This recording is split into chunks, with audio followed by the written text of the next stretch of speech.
Hello everyone, today I'm going to show you how to fix Instagram Reels uploaded option not showing problem. Okay, let's start the video. Now follow my all steps. I have solved your problem. Now first, open your phone setting.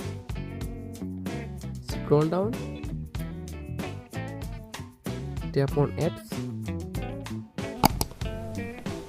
Now search Instagram. Tap on Instagram, tap on force stop, tap on OK,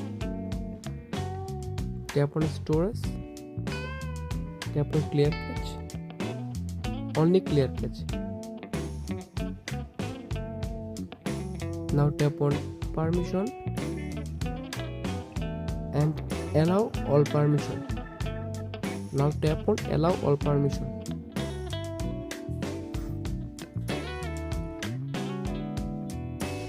Now go to your Play Store and search Instagram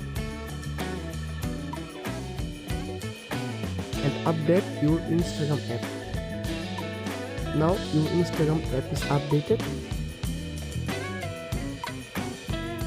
And final step,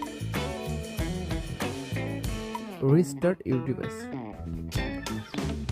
Now tap on restart. After restart your device, open your Instagram app and I hope solve your problem. Thank you so much.